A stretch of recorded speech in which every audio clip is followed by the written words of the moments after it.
Olá, meus amigos, muito bom dia. Quarta-feira, 24 de junho. Tá começando mais um Papo das 9 de um jeito diferente. Vocês devem estar estranhando aqui a locação do Papo das 9. E eu acordei hoje com o apagão do sinal de Wi-Fi de TV a cabo no meu Cafofo em Laranjeiras. Fiz contato com a operadora que reportou que às 5 da madrugada houve um ato de vandalismo que determinou a ruptura de uma fibra ótica que atende boa parte de Laranjeiras, que é o bairro onde eu moro. E aí eu verificando que eles não conseguiriam talvez fazer o reparo a tempo, e até o momento não houve o reparo, eu rapidamente fiz contato com minha querida mulher, Cláudia, pedindo ajuda, e ela se prontificou naturalmente a emprestar parte do imóvel onde ela se encontra refugiada na quarentena, no bairro vizinho de Botafogo, para que eu pudesse aqui, vocês não fazem ideia do carnaval que a gente fez para escorar, né? O equipamento, livro, mesa, reflexo, tudo para conseguir dar conta do Papo das 9 agora, e para fazer a live a partir das 10 da manhã com a professora Jamila. Muito esperada essa live, recomendo que vocês não percam. Então vamos lá, dando tratos à bola ao Papo das 9 de hoje. Eu vou recorrer a Pastorino, abri minutos atrás na mensagem 235, que traz a seguinte informação: não existem pessoas realmente más, ou são enfermas, ou não têm conhecimento da grande lei de que recebemos exatamente aquilo que damos. Quem é enfermo precisa ser curado. Quem pratica o mal precisa ser elucidado. Mas de modo algum podemos agir com ódio e maldade. Procure ensinar aos outros pelo próprio exemplo, compreendendo que a maldade é uma situação transitória do homem. Essa é uma mensagem de sabedoria que traz para nós a perspectiva do quanto nós somos imperfeitos, porque dificilmente no dia a dia a gente consegue ter a compreensão exata. Isso segundo Pastorino, e que encontra sinergia com boa parte das correntes espiritualistas ou correntes filosóficas, de que o mal, na verdade, revela, como disse o Pastorino, uma ignorância, um desconhecimento do quanto isso, em primeiro lugar, não é conveniente para quem o pratica, quem se locupleta, quem se compraz em prejudicar os outros, em ser absolutamente egoísta, quem não tem empatia. Os sociopatas, por assim dizer, que nutrem extrema indiferença e desprezo pelos outros. E isto, na compreensão, que também é espírita, encerra aquilo que converge com a mensagem de Pastorino. Lei de causa e efeito, em algum momento, estas atitudes se voltam contra quem emite esse tipo de energia. Quem irradia a negatividade não está blindado dos efeitos deste movimento, que se volta contra quem, como disse, por ignorância, por desconhecimento, não se dá conta de como isso lhe causará aflição e determinará um precioso consumo de tempo e energia para reparar o que venha a ter causado, né? O que possa ter causado. Então é muito interessante essa visão, porque não nos exime de sermos também agentes do mal, de forma inconsciente ou involuntária, porque a gente gosta de apontar o mal dos outros, o lado mal resolvido dos outros, as imperfeições alheias. Mas a gente tem muita dificuldade de ter a clareza de que nós não estaríamos livres dessa mesma percepção do estrago, do dano que causamos a outrem, mas que somos muito complacentes conosco, né? Então é isso. A gente, quando fala do mal, sempre pensa em alguém. e dificilmente a gente pensa na nossa cota de responsabilidade agravando a irradiação dessa energia negativa, né? Então, que a gente possa, é um desejo que eu me incluo, todos nós estamos inseridos nessa mesma reflexão do pastorino, né? Não ter a ideia, não alimentar a ideia de que uma pessoa não tem jeito, deliberadamente não há solução para ela. Dentro da perspectiva da unicidade da existência, fica difícil imaginar numa única existência carnal que seja possível a gente resolver todas as nossas pendências e reparar todos os nossos erros. Agora, dentro da perspectiva reencarnacionista, e a maior parte da humanidade em diferentes correntes de fé ou filosóficas é reencarnacionista, é bom dizer isso, tá? Temos outra visão desse problema, o problema do mal. E temos a clareza de que não é possível imaginar para todo sempre uma pessoa obstinadamente comprometida com atitudes nefastas. Cansa, isso cansa, exaure a pessoa. Porque a pessoa, entre outras razões, ela se percebe ilhada, sozinha, e ela se percebe refém das energias que ela propagou na direção dos outros. É um aprendizado. Eu, particularmente, acho importante, se a gente não retroalimentar discussão acalorada, não ficar perdendo tempo discutindo política, muitas fraturas da campanha de 2018 no Brasil, da campanha eleitoral, muitas fraturas, ainda não devidamente corrigidas, sanadas, curadas. Então que a gente procure não dar energia para a maldade, que a gente procure sintonizar o bem. Sintonizar o bem é o princípio de tudo, porque as atitudes vêm depois. Sugestão de literatura para hoje, a Cláudia me ajudou a escolher. E antes que vocês peçam para a Cláudia dar um alô, tem gente que pede uma live minha com a Cláudia está aqui, relativamente perto de mim, tomando café agora, mas ela não gosta de aparecer. Não gosta. Às vezes nem foto ela gosta de aparecer. Então, respeitemos a Cláudia desde já. Minha gratidão, viu, meu amor? Tá rindo lá. Por ter emprestado a casa hoje para o Papo das 9 e para a live com a Djamila. Sugestão é Edgar Morin. Edgar Morin é um pensador longevo, filósofo, sociólogo, antropólogo de 98 anos, Vivinho da Silva. Vários livros dele são inspiradores e referenciais para a educação. Esse é um deles, Edgar Morin, A Cabeça Bem Feita. Repensar a reforma, reformar o pensamento. Edgar Morin, esse livro é resultado de um trabalho que Morin, na década de 90, convidado pelo ministro da Educação da França, ajudou a coordenar um trabalho que visava a reforma do ensino, a reforma do pensamento, a reforma da educação naquele país. E ele, entre outras pérolas que nós usamos, eu uso no meu curso da PUC, desde 2004, quando a gente fala com a garotada sobre pensamento sistêmico, a compreensão da nossa realidade a partir da combinação de todos os fenômenos que existem no universo, que são complementares, interdependentes, interagem o tempo todo. Não é possível recortar o saber e o conhecimento em quadradinhos, cada um no seu quadrado, estanque, sem que os diferentes departamentos de uma universidade consigam combinar-se, complementar-se, né?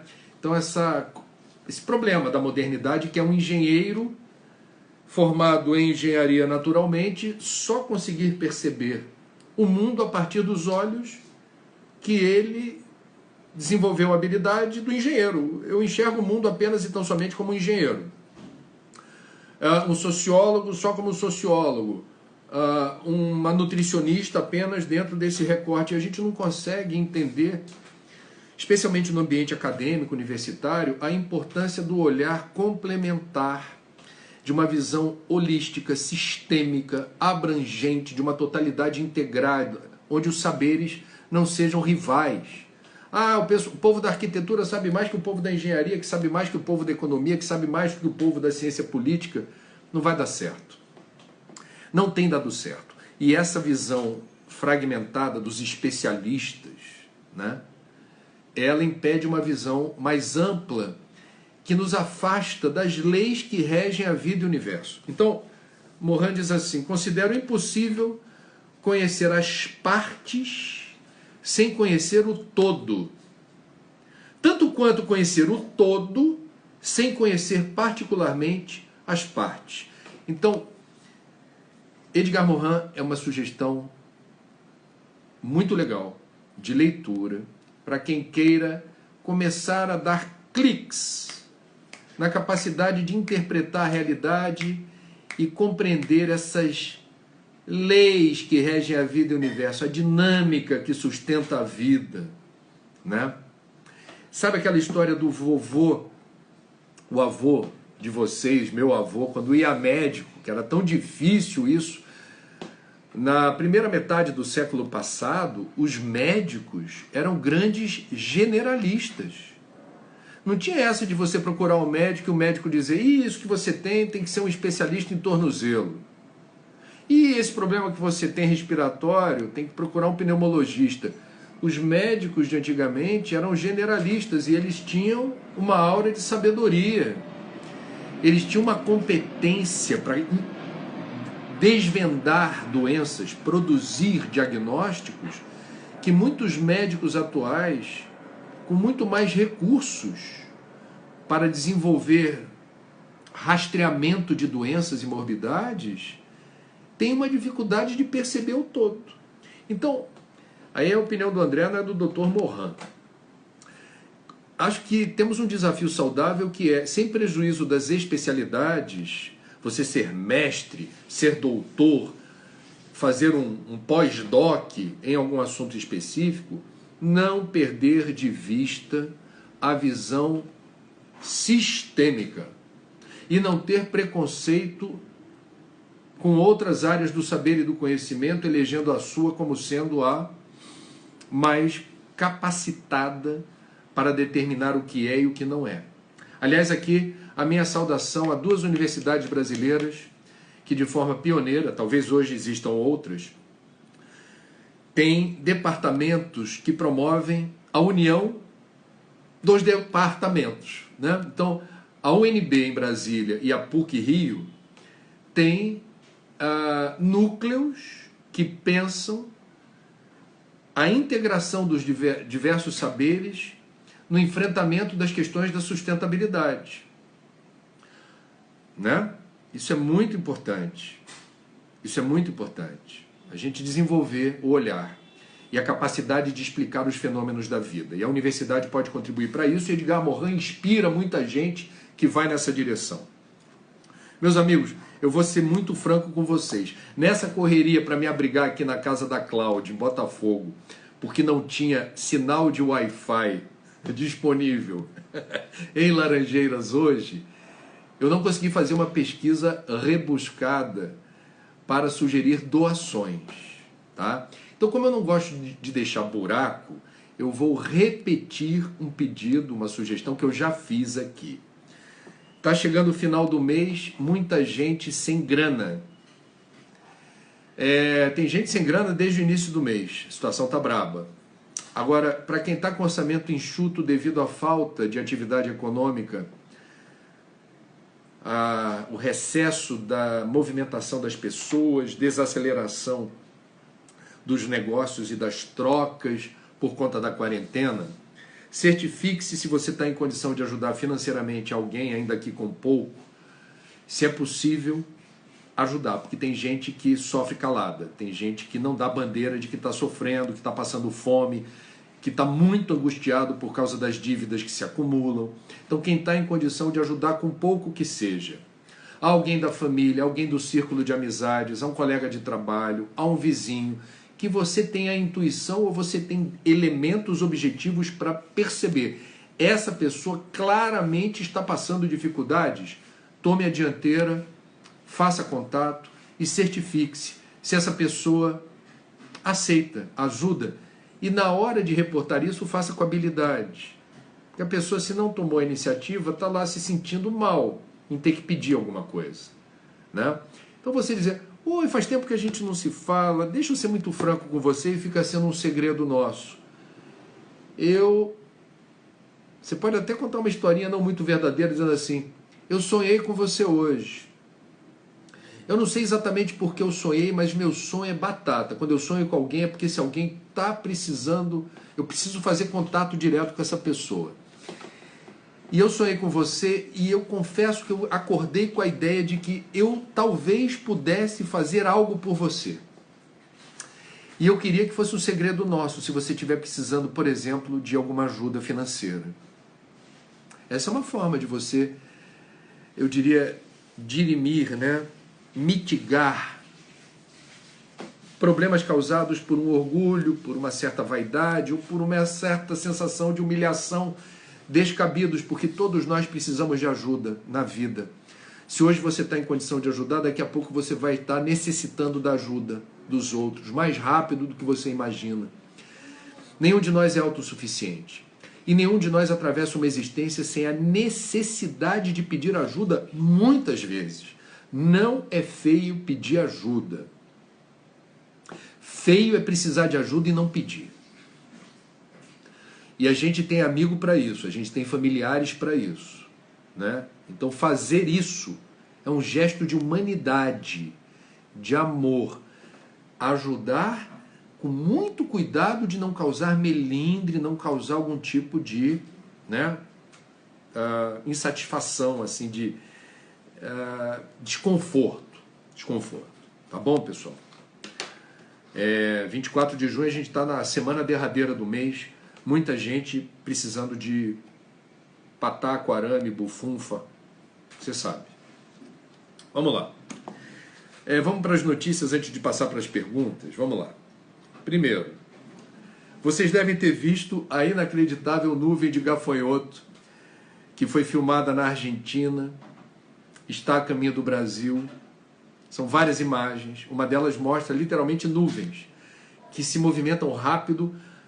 A essa nuvem chega mais perto, você vê que é aquela multidão de insetos que causam muito asco, né? Causam muita... Tem gente que tem muito nojo do gafanhoto, tadinho. E esse gafanhoto, entrevistaram no Brasil e na Argentina especialistas para saber o que aconteceu para essa nuvem aparecer. As imagens são de fato impressionantes. E temos algumas explicações que têm a ver com o clima, com a sazonalidade de chuva, tempo seco, calor, frio. Houve alguma desregulagem climática que propiciou a multiplicação dos gafanhotos. Digamos assim, a ninhada das gafanhotas foi mais exuberante nesse período. E isso significa o quê? Nuvem de gafanhoto. Então, um cálculo que foi feito por um técnico entrevistado por uma agência de notícias dá conta de que cada quilômetro quadrado dessa nuvem de gafanhotos reúne aproximadamente 40 milhões de insetos. Esses 40 milhões de insetos teriam um apetite equivalente para devorar uma área durante um dia de um cultivo agrícola suficiente para dar de comer para 350 mil pessoas. Então vamos botar a equivalência. 1 quilômetro quadrado de nuvem de gafanhoto reúne 40 milhões de insetos. Esses 40 milhões de insetos teriam o poder de se alimentar, que equivale num dia, um dia de alimentação de 40 milhões de insetos equivale a um dia de alimentação de 350 milhões de pessoas. Não é a primeira nuvem de gafanhoto que aparece na nossa vida, né?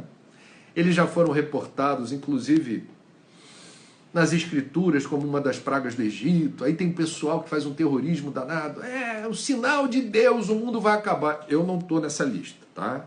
O mundo não vai acabar por causa de uma praga de gafanhoto.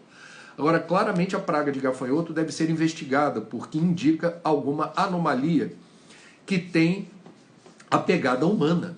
nós teríamos alguma relação com essa nuvem de gafanhoto. Podem ser fatores climáticos, isso pode ter a ver com predadores de gafanhotos que estariam sendo dizimados, eventualmente pelo uso de veneno, pesticida, agrotóxico. Estou aqui levantando hipóteses sem nenhuma pretensão de estar fundamentando as hipóteses em conhecimento científico, porque eu não fiz essas pesquisas. Apenas não é possível a gente normatizar ou achar que faz parte da natureza uma nuvem daquela de gafanhoto atravessar a fronteira da Argentina com o Brasil, representando ameaça para a atividade econômica agrícola, inclusive para o agronegócio, né? Então tenhamos esse cuidado, essa prudência de não relativizar demais, dizendo, daqui a pouco passa. Não, não, não. Para, rastreia, pesquisa e vê o que aconteceu. E 2, não vamos também ficar aqui fazendo apologia do fim do mundo, que de profeta do Apocalipse o planeta está cheio, né? Vou te contar, a quantidade de gente que adora pegar qualquer sinal, de qualquer anomalia para dizer, viu? Deus está triste com a humanidade e mandou gafanhoto. Né? Calma. Peraí. Menos. Mas a imagem é impressionante. Bom, antes de passar para as perguntas de vocês, lembrar que hoje vota-se no Senado Federal um projeto que já foi aprovado pela Câmara dos Deputados e que define um novo marco regulatório para o saneamento básico no Brasil. É um projeto muito importante. Eu já comentei ele no Papo das 9 de dias atrás, eu só vou ratificar a importância da gente prestar atenção nessa votação. Por quê? Porque a falta de saneamento básico determina um enorme dano para o meio ambiente. É uma arma biológica a gente jogar nos rios do Brasil todos os dias o equivalente a 6 mil piscinas olímpicas cheias até a borda de dejetos, de esgoto sem tratamento, detonando a fauna, detonando a vegetação, mata ciliar, a qualidade das águas, encarecendo o tratamento da água servida. Isso acontece na maioria das regiões metropolitanas do Brasil. As companhias de água são obrigadas a gastar mais dinheiro com produtos químicos como cloro, sulfato de alumínio, algicida, porque a água está emporcalhada do quê? Dos nossos esgotos. Número 1, número 2, sem tratamento direto. Não é inteligente não investir em saneamento, né? Porque encarece tratamento de água, emporcalha as águas brasileiras, desvaloriza patrimônio, imóveis próximos de águas sujas, espalha doenças de veiculação hídrica. Ainda tem no Brasil muitas crianças que morrem de diarreia, febre tifoide, outra doença associada à falta de saneamento, doenças de pele, parasitoses. Tudo isso vem de água com vírus, bactéria. Até o coronavírus sobrevive no esgoto, já falamos disso aqui, mas não se sabe se tem carga viral de transmissão suficiente para contagiar alguém. Mas que o coronavírus está vivo no esgoto, não há dúvida. Está vivo no esgoto. Então temos questões gravíssimas que aludem à qualidade de vida nossa e aludem ao problema da desvalorização do patrimônio natural. A gente está emporcalhando o meio ambiente. No século XXI não ter saneamento básico não dá. 100 milhões de brasileiros não têm acesso a tratamento de esgoto. 100 milhões. 100 milhões. Então, o que o projeto sugere? Sugere que haja mais espaço para investimentos privados. Ou seja, 94% dos serviços de água e esgoto hoje no Brasil são públicos. E são uma porcaria. Em boa parte dos casos, eles não têm nem metas e prazos, não tem órgão regulador. São companhias invariavelmente estaduais que têm uma relação assim muito cômoda, preguiçosa, por vezes promíscua com os prefeitos. Então a gente precisa dar um outro ritmo nisso daí. André, mas o setor privado é solução, não tem risco? Claro que tem risco. Na Argentina, a capital Buenos Aires privatizou o serviço de água e esgoto, ele foi tão desastroso o serviço privado que eles desprivatizaram. Desprivatizaram. E isso tem lugar em outros cantos do mundo. Então, não é que o setor privado seja a solução. A questão, muito pragmaticamente, é a seguinte: o setor público não tem dinheiro, não tem recursos sobrando, especialmente agora depois do debacle causado pela pandemia, para acelerar o passo na direção dos serviços de água e esgoto. Não tem dinheiro. O setor público não tem dinheiro. Ah, André, mas o setor privado não vai encarecer o custo da água, não vai deixar de ofertar água boa para a população mais pobre. Não é desejável que isso aconteça. E o edital de licitação é que vai determinar as regras do jogo. Esse é o ponto. Todo jogo tem regra. Qual é a regra da privatização? Que o capital privado garanta que a margem de lucro não vai atrapalhar a água barata, especialmente para as populações mais pobres, de baixa renda, ou a água de graça, tarifa social para as populações mais pobres. Isso tem que estar garantido. Olho grande aqui, olhos de lince. E você precisa ter prazos e metas que, se não forem cumpridos, implicarão na suspensão do serviço ou em multas pesadas. Então, para isso, precisa ter órgãos reguladores fortes, que o Brasil não tem. Então, a gente precisa acompanhar com muita atenção, porque o que está ruim não pode ficar pior. O que já está ruim não pode ficar pior. E tem gente falando aqui, privatizar a água jamais, não é privatizar a água. A água é um bem comum. Agora, os serviços de tratamento da água exigem recursos, eventualmente recursos privados. E esses recursos privados, é o que eu estou tentando explicar. Existem lugares do Brasil onde deu certo. A concessão deu certo. Então, eu não vou aqui me alongar nesse caso. Eu estou falando porque eu conheci de perto. O que é dar certo? É você ter órgãos reguladores em cima, fuçando a empresa privada para ela cumprir o que está no edital. Não pode encarecer o custo da água tratada para as populações mais pobres. E a margem de lucro não pode ser exorbitante.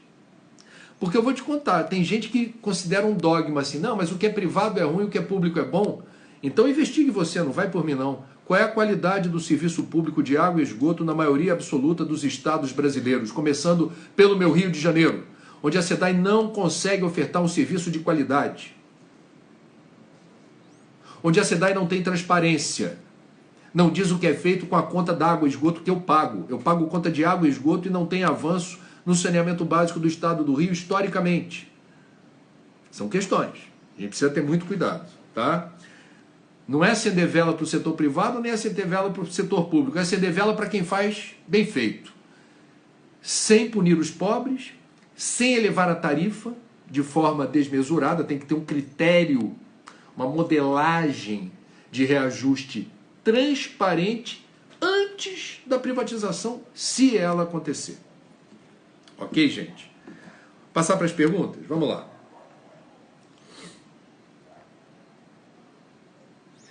Vamos lá, o Anderson mandando lá de Campina Grande. Flávio Romero, André, nunca havia ouvido falar de gravar em reunião ministerial. Por que a reunião ministerial de 22 de abril foi gravada? Na verdade, é gravada porque essa é uma exigência que antecede o governo Bolsonaro.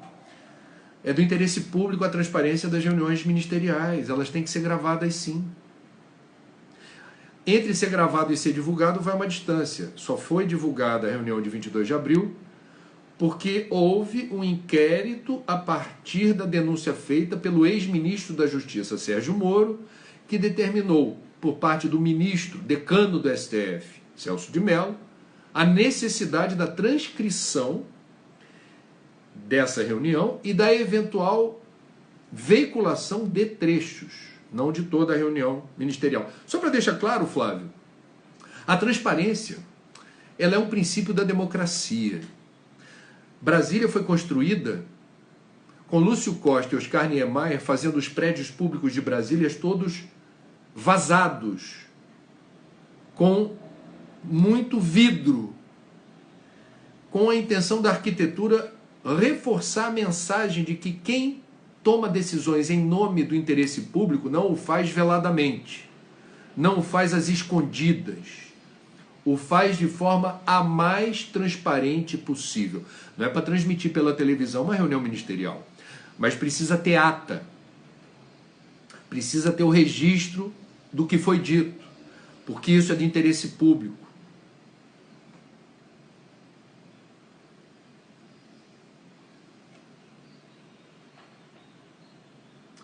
J. Borini, André, e quando sabemos do mal que acontece em um local onde se trabalha com crianças, o que fazer? Calar? Não entendi a pergunta, viu, Borini? A gente não vai se calar diante do fato descrito por você, como a gente não deve se calar diante de nenhum fato preocupante que diga respeito a direitos humanitários, respeito em relação aos outros, cumprimento das leis. Né? Quem cala, consente. Então, diante da injustiça, a gente não se omite. Então, não é só num local onde se trabalha com crianças, se você fica sabendo que houve algum mal, é óbvio que a gente vai se posicionar, a gente vai denunciar, a gente vai procurar uma delegacia, a gente vai procurar a justiça, né? A gente vai tomar providências. Eu, sinceramente, não entendi muito bem a colocação, porque no início do Papo das 9, nós abrimos numa mensagem que Pastorino fala que quem pratica o mal é alguém que ignora o quanto se prejudica ao praticar o mal. Agora, isso não desonera quem pratica o mal da lei, nem do julgamento alheio. Portanto, é uma questão de saúde do coletivo, né? Os interesses coletivos. Se há um membro da coletividade que não cumpre regras em favor da coletividade, existe lei para isso. Existe lei. Muito claramente, não tem dúvida sobre isso. A Patrícia Daut, ou Dout, é D-A-U-D-T. Obrigado pela pergunta, Patrícia. Ela me indaga aqui, tem alguma explicação à alta contaminação do Covid-19 dentro dos frigoríficos? É algo impressionante, eu estava conversando isso ontem com meu colega da Globo News, Marcelo Lins. Nós temos frigoríficos na China, no Brasil, na França, na Alemanha, com focos na Alemanha, gente. Um frigorífico teve milhares de pessoas contagiadas e o que aconteceu dentro desse frigorífico na Alemanha alterou a média nacional de contágio numa escala importante. Então temos mais uma vez, Patrícia, me parece, esse assunto precisa ser estudado, eu não tenho a resposta. Apenas lembrar que várias doenças e patologias do final do século passado e desse século que assustaram a humanidade têm origem exatamente numa relação promíscua com animais. Eu estou falando não só da Covid-19, que tem a ver exatamente com o vírus do morceguinho que foi parar em outras fontes de proteína animal em mercados lotados de pessoas e de animais vivos na China. Todo vírus é mutante, mas quando você aproxima muitos animais de muitas pessoas, você promove a aceleração da mutação genética do vírus. O vírus muda mais rápido, isso é fato, isso é ciência. Então, gripe aviária, gripe suína, o vírus do HIV, que era endêmico entre chimpanzés num determinado lugar da África, avança o desmatamento, há uma maior proximidade da nossa espécie, quem desmatou, com o vírus através dos chimpanzés, ou porque se ingere a proteína animal do chimpanzé, ou porque o chimpanzé é domesticado e chega mais perto da gente, aceleramos a mutação viral e a capacidade de um vírus que era endêmico em animais encontrar em nós um fiel hospedeiro. Os abatedouros, os frigoríficos, são focos impressionantes de Covid-19. Fato. Por que isso acontece precisa ser estudado. Os meus amigos vegetarianos e veganos poderão dizer mais um motivo para desacelerar o consumo de proteína animal. Que, aliás, é o que eu estou fazendo. Cada um coma o que quiser. Eu estou feliz da vida conseguindo reduzir drasticamente o consumo de proteína animal, né? Vamos lá. A Rosana Marques faz uma crítica aqui, olha, André, são 40 dias sem ministro da Saúde ou uma pessoa da área médica à frente do ministério. Aí ela pergunta, a população nada pode fazer? Estamos reféns deste que virou as costas para a pandemia? Olha, vamos lá. Eu vou fazer só um comentário. Eu concordo com a sua indignação. É inacreditável que o Brasil, que está assumindo um protagonismo internacional na rapidez com que o coronavírus se propaga, níveis de contágio de óbitos crescendo, sem testagens em massa, é isso que impressiona muito. E, de fato, o presidente da República foi constrangido agora, ontem, pela Justiça Federal. Ele é obrigado pela Justiça a usar máscaras. Olha que vexame. O presidente de um país onde a pandemia segue sem controle flertava com o negacionismo científico, desfilando em cerimônias oficiais ou nas ruas de Brasília sem máscara. E Brasília tem decreto do governador ibanês determinando: todo cidadão tem que usar máscara em Brasília e multa se não usar. O presidente estava livre, leve e solto. Foi constrangido agora pela Justiça Federal, gente, a usar máscara. Isso é um vexame, é uma humilhação. Não precisa a Justiça se posicionar em relação ao que o presidente do Brasil deve fazer. Agora, temos outra questão. O presidente, ele tem criticado o STF, dizendo assim, olha, o STF amarrou minhas mãos, porque disse que os estados e municípios, governadores e prefeitos é que devem cuidar da Covid. Então, não é comigo. O presidente literalmente lavou as mãos. O presidente não entendeu a sentença do STF. O presidente queria ter a palavra final sobre os protocolos de resposta no enfrentamento da pandemia. E o STF, simplesmente seguindo a Constituição, reconheceu a autonomia de prefeitos e governadores na gestão da crise sanitária. A palavra final do prefeito se sobrepõe à do governador, que se sobrepõe à do presidente, porque é o governo local. O Brasil é muito grande, cada região tem a sua singularidade. Ninguém melhor do que os prefeitos para saberem primeiro o que convém à sua comunidade. E os governadores numa instância acima, o presidente. Isso não significa que o presidente está de mãos atadas, como o Bolsonaro gosta de dizer.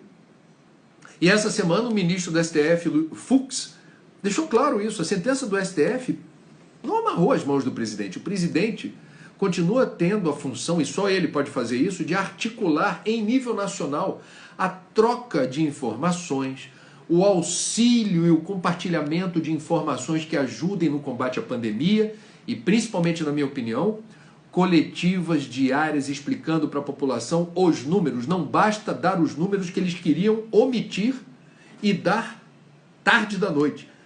Os números só não resolvem. É preciso interpretá-los, é preciso contextualizá-los, é preciso orientar a população sobre onde é que isso vai dar e de que jeito. Então, muito rapidamente, eu emiti uma opinião a partir da sua crítica, que eu compreendo, Rosana, sobre a parte que cabe ao poder central. No mundo inteiro, o poder central é estratégico para unir forças, unir o país em torno do inimigo comum, que é a pandemia. O Brasil não foi nessa direção. Naudicéia Nogueira. André, venho com um companheiro muito difícil, ele não aceita a perda da visão, mas já teve e tem uma vida muito boa, trabalha, estudou, criou os filhos, tem netos. Pergunto, o que fazer diante disso? Bom, nós somos muito imagéticos, né? A sociedade, a civilização, ela traz muita informação visual. A gente precisa, no dia a dia, reconhecer que a visão, ela abre ou facilita os caminhos para a gente transitar com autonomia no mundo. Agora estamos no século XXI. Então, Naudicéia, vamos lá. Se o seu marido... Tem várias questões, eu vou tentar resumi-las. A primeira, perder a visão no século XXI é muito diferente de perder a visão 10, 20, 30 anos atrás. Há muitas tecnologias acessíveis, inclusive na comunicação por smartphones. aplicativos que permitem esse contato mais rápido, sem prejuízo, inclusive, da velocidade da passagem das informações. Existem aplicativos que ajudam a gente a ir pela rua, vão informando a distância, se há alguma pessoa próxima. Então, as tecnologias de baixo custo estão por aí, para nos ajudar a seguir em frente de uma forma melhor. Segundo, é muito interessante que a perda da visão permite que se aguçem outros sentidos. Eu sugiro ao seu marido que converse com pessoas que perderam a visão e descobriram rapidamente como é possível, não é substituir 100% a visão, mas como é surpreendente que não haja tanta perda de qualidade de vida, que seja possível seguir em frente com qualidade de vida, substituindo os sentidos. Então você vai desenvolvendo outras habilidades, isso é possível, isso é necessário que aconteça. Existem facilitadores, inclusive de instituições públicas, que orientam e ensinam quem perde a visão a acelerar processo na adaptação. O ser humano, na natureza, é das espécies mais facilmente adaptáveis. A gente consegue se adaptar a novas circunstâncias, inclusive perda da visão. Por último, mas não menos importante, eu não quero me deter nesse ponto, porque eu não sei qual é a crença de vocês, então com muito respeito eu não vou falar isso longamente, mas eu vou dar esse retorno para você. Se o acaso não existe, a perda da visão traz aprendizados que podem ser importantes.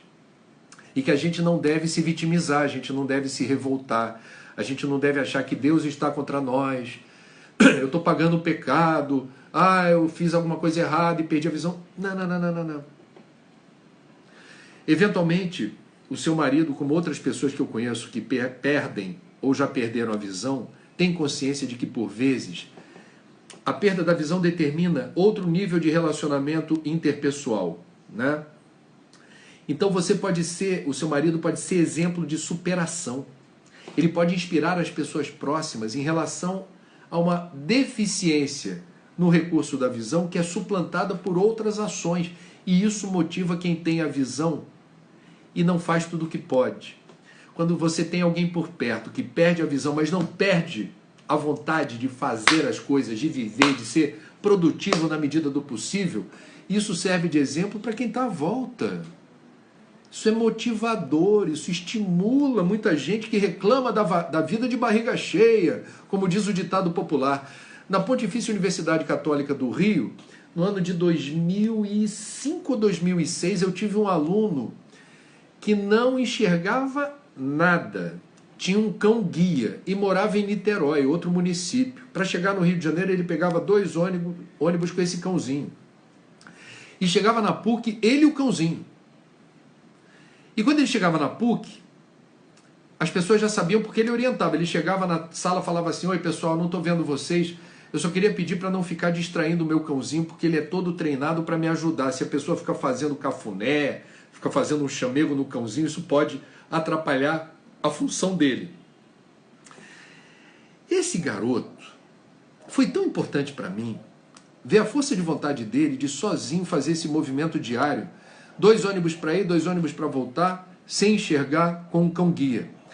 E alunos meus que chegavam atrasado, esse de Niterói que não enxergava, era absolutamente pontual. Ele chegava antes do horário da aula, sentava e esperava. E eu puxava muita conversa com ele. E os alunos atrasados que vinham com desculpa esfarrapada: pô, professor, foi mal, é que eu tive que... Eu peguei um ônibus que não chegou na hora. Quando eu percebi a malandragem, que, me desculpa, professor vai desenvolvendo intuições. E eu via claramente a recorrência dos atrasos de ser um ou outro aluno, botava a culpa no ônibus. Aí eu nem dava bola para esse aluno, falava assim: fulano, não quero expor a identidade do meu aluno querido de Niterói, que sem o recurso da visão chegava sempre pontualmente pegando 2 ônibus. Eu perguntava para ele: fulano, você está vindo de onde? Ele: de Niterói. Você pega quantos ônibus? 2. E como é que é? O ônibus atrasa, quando atrasa, o que você faz? Eu jogava para a turma inteira ouvir o exemplo desse garoto, que sem o recurso da visão foi um excelente aluno, fazia todos os trabalhos, fazia as provas todas. Deixa eu pegar aqui. Vem cá, eu falei de cachorrinho. Vem cá, Lulinha. Isso. Olha aqui, ó. Essa é a Lola. Lolinha. Lolinha, olha aqui, Lolinha. Você está se vendo aqui? Não, olha lá. Lolinha é a companheira fiel de Dona Cláudia no confinamento. Olha lá. É ela. Eu falei do cão-guia, a Lola veio logo assim, eu não sou seu cão-guia, não. Claro que é. É o meu cão-guia. É a minha cachorrinha querida. Então vamos lá. Vamos entender então, resumindo o assunto da perda da visão. A perda da visão é apenas a perda de um recurso de navegação não único e pode constituir um baita desafio para a gente seguir em frente, com força, com coragem, com fé, exemplificando essa coragem, essa força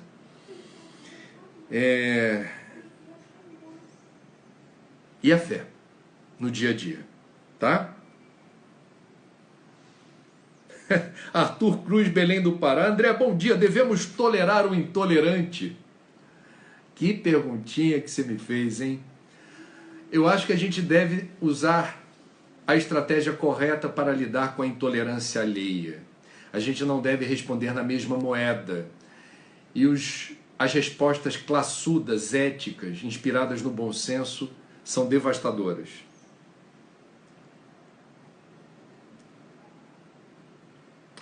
O Edson Cabral pergunta se os entes queridos que desencarnam precisam das nossas preces. Como é que a doutrina espírita explica isso? Bom, a doutrina espírita entende o desencarne como um momento de transição para outra dimensão que invariavelmente nos causa, por um tempo curto ou um tempo um pouco maior, alguma adaptação, algum nível de perturbação. Sabe aquela perturbação que vem de um sono profundo quando você desperta, que você fica assim precisando de um tempo para acordar mesmo? Você não acordou totalmente. Você entende o que eu digo? Sono profundo. Aí de repente tem um barulho na rua, alguma coisa, você está acordando naquele momento, mas você não se sente pleno, não totalmente desperto. Tem um período que você vai levar para se sentir totalmente acordado e desperto. Mal comparando, quando a gente desencarna, temos um tempo de adaptação para a nova realidade. Haverá aqueles que são a parcela minoritária, que fazem a transição maravilhosamente, né? Maravilhosamente. Não precisa contar até 10. Já está do lado de lá falando, é isso aqui? Já foi. Agora, por que é interessante fazer preces, né? Porque a prece é entendida como uma energia que ganha força e direção se você está projetando fluidos de paz, de amor, de equilíbrio, de harmonia na direção da pessoa. Aquilo chega a ela como um bálsamo encorajador que dá ensejo a essa coragem de seguir em frente, né? Agora, quando o desencarne é violento, quando se dá por um acidente de trânsito, quando se dá pelo suicídio, quando é uma coisa muito abrupta e violenta, a sugestão é que você faça uma prece para o guia, para o mentor, para o anjo da guarda, uma prece para Deus proteger. É uma forma de você não, eventualmente, se precaver, digamos assim, da energia da pessoa que ainda pode estar muito adensada. É melhor você, como diz o ditado popular, reza para subir. Reza para subir. Você vai dirigir preces para essa pessoa no transcurso dessa mudança de dimensão, fazer a passagem da maneira mais tranquila possível. E tenha certeza de que ela está sendo socorrida, está sendo ajudada nessa empreitada. Então, dirija sua prece para quem opera a transição, ajudando o recém-desencarnado nessa função. Apenas para a gente não problematizar muito isso, de acordo com a doutrina espírita, é muito mais preocupante a encarnação do que a desencarnação.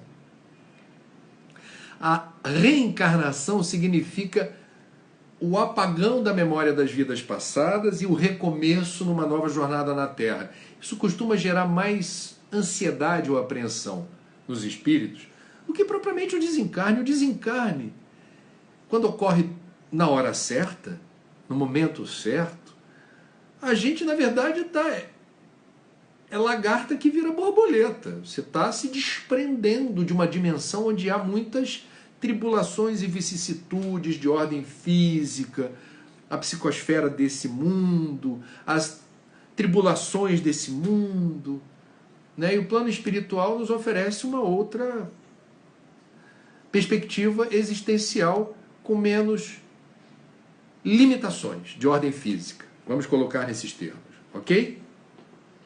Vamos lá. Marilda Tiapeta.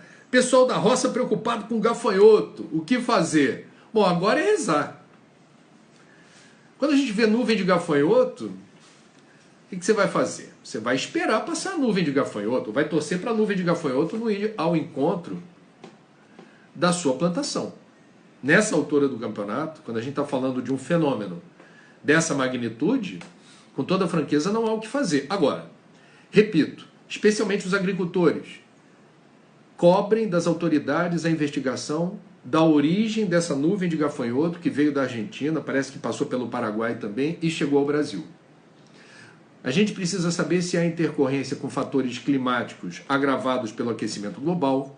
A gente precisa saber se a nuvem de agrotóxicos, pesticidas, fungicidas, formicidas, usados de forma nem sempre bem calibrada, com orientação agronômica, de forma afoita, poderia estar determinando algum equilíbrio ecológico importante, de onde surge e emerge o gafanhoto e sua nuvem. Então, pessoal, né? Eu estou sendo muito franco, do ponto de vista da ciência, não conheço nenhuma tecnologia que afaste nuvem de gafanhoto.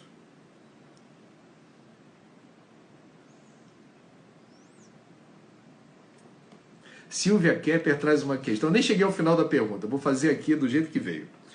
Silvia Kepper, certa vez, André, fui tomar um passe e percebi que seria uma vizinha encrenqueira e que briga com todo mundo por besteira que me aplicaria o passe. Sei que julguei a pessoa. O que fazer nessa situação? Silvia, desculpa, é uma história engraçada, né? Mas vamos lá. De bate pronto, sem me demorar muito neste assunto. Vamos lá. Hipóteses. Primeira hipótese. Um convite à reconciliação sua com a sua vizinha.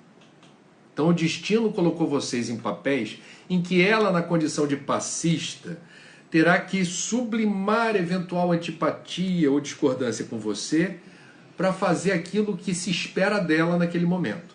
Da mesma forma, você, recebendo o passe de alguém que você claramente disse que não queria, preferia não receber essa energia, que você se posicione naquele momento de uma forma não refratária, confiando nos guias e mentores espirituais daquela casa, daquela instituição, que deverão coordenar e permitir que esse trabalho tenha a melhor resolução possível. Então me parece que é o destino aproximando você da sua vizinha. Simples assim. Normalmente você não permitiria que isso acontecesse. Aconteceu. Qual é o recado? É o que você me pergunta. O recado é: o destino cruzou o caminho de vocês.